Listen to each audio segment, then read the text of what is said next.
And then, obviously Jacksonville is building something. Yes. No, they're building a huge facility, if that's what we're talking about. They're building a big facility down there for Urban Meyer. I mean, that was probably one of the things. Urban went down there and was interviewing for the job, and he's like, you guys don't have an indoor practice facility? There's no way. Oh, we'll build you one. Yeah, we'll take care of it. So that's happening down in Jacksonville. But yes, they are building a team for the next, maybe not this year right away, but with a couple years. They're rookies, they're going to be good. Yeah. I mean, is Urban Meyer going to be a good coach? We'll see. We were going to ask our guest that today. Yeah. I mean, great recruiter. I liked how in the show outline that you said, is he going to be Chip Kelly or is he going to be Pete Carroll? And which one are you going to get? And it'll be interesting. I don't think anybody really knows because he's been away from the game now for how many? 3-4 years? Is that how many that I think it's at least 3. Been there? It'll be interesting to see how he does in the NFL because it doesn't always work out. Even the best coaches sometimes don't work out. Nick Saban. Yeah. Here's my take on Urban Meyer is even throughout his college career, he's always been a great program builder, but he's never been a great program sustainer. Yeah. You know what I mean? Like Florida, great. And then by the time he left, they were clearly on the way back down. Ohio State was great at first. And then, I mean, you could argue Ryan Day's been better his first couple of years than Urban Meyer was his last 2 years. Maybe that's the long-term plan in Jacksonville is bring Urban in, get this thing built, and then move on to somebody who can sustain it. I don't know. But I think he's getting a lot of unfair flack for the couple things that people keep harping on him about, which is the Tebow signing and then saying that Travis Etienne is going to play wide receiver in minicamp. It's like, so what? If I was a Jacksonville fan, I'd be more worried about his health. I watched Urban Meyer literally on his knees for the last 2 years that he was at Ohio State, and he's like, oh, everything's good. I'm taking medicine that, makes that sack thing small. Kind of in my brain. Kind of a bold take. Is there more pressure at Ohio State or Jacksonville Jaguars? Oh, I think there's by far more pressure at Jacksonville, I think. It's the third team in a state. Yeah, but I think they've always been crap.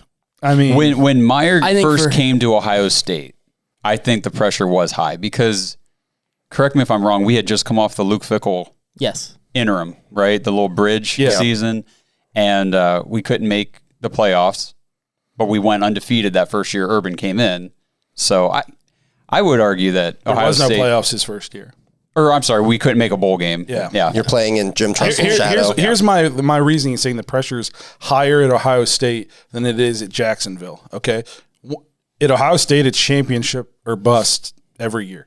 Right. At Jacksonville, they're literally irrelevant every year. They win 8 games this year, and it's a huge success. Yes. 2 years ago, they were right there, but then, I mean, that was built on their defense. You know what I mean? And... I mean, they had that good year, but in my life, that's basically been it. What about 95 with Mark Brunell and those were good years. They knocked Denver out and John Elway out. Like I kind of when the Browns left, I kind of liked Jacksonville a lot because they were kind of a newer team. So 25, 30 years ago. Yeah, it was a while. I mean, if he comes in and sucks in Jacksonville, everybody's going to be like, "Well, we saw that coming."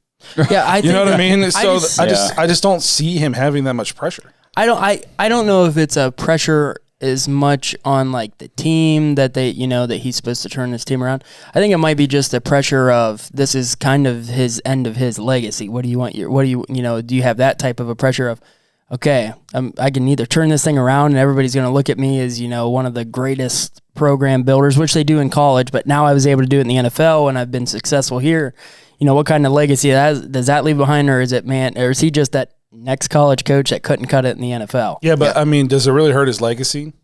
If he comes in here and goes 2 years and wins 8 games in 2 years and they fire him, nobody's talking about Nick Saban's legacy being tainted, and he was dog crap in the But I think that it helped Nick Saban, though, that he went back to college. I don't think I see Urban going back to college after this. Is it. Nick was in college, went to the NFL, went back, and he's been a powerhouse ever since. Yeah. Where Urban, I think that is just might be his last thing is here, and he's going to go out that way.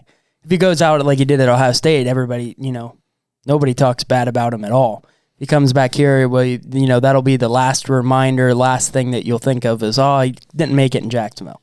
Yeah, and I think that that he could have some success, at least early on, with the players on that team because, they're young. It's a young team. They got a lot of young guys. They don't have like these big, I've been in the league for 7-8 years. I'm a superstar veteran kind of players or personalities. They don't have the head cases or anything in that locker room where I think that would, think about these coaches that came in to coach the Browns year after year. And it was just that constant culture of we suck and we're signing guys.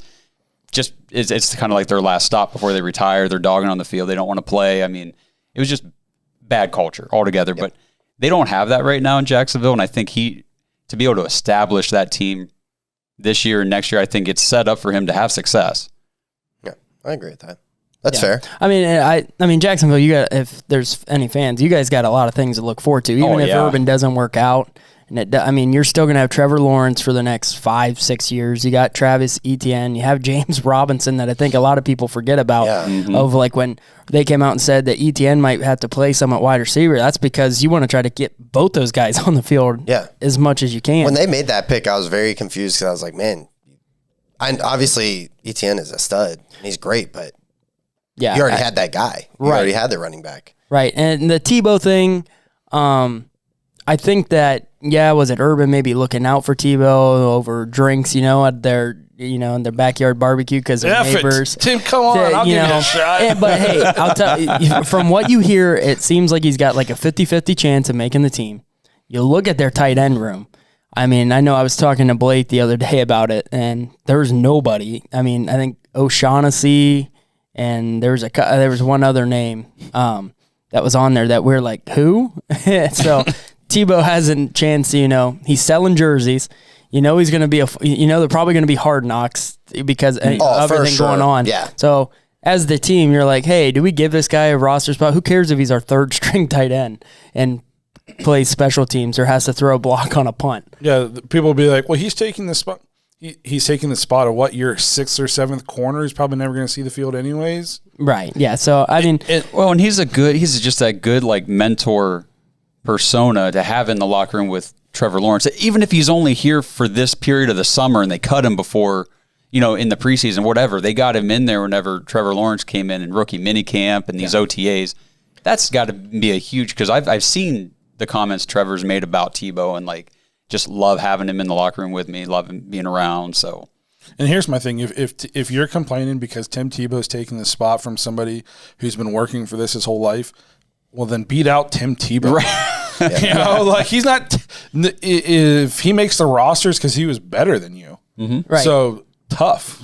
Yeah, and he had and talking about Tebow, he left because everybody's saying that he couldn't play the quarterback position. He couldn't, and yes, there were definitely things that he struggled at being a quarterback. But I think that he just didn't play the quarterback position like everybody wanted a quarterback to be.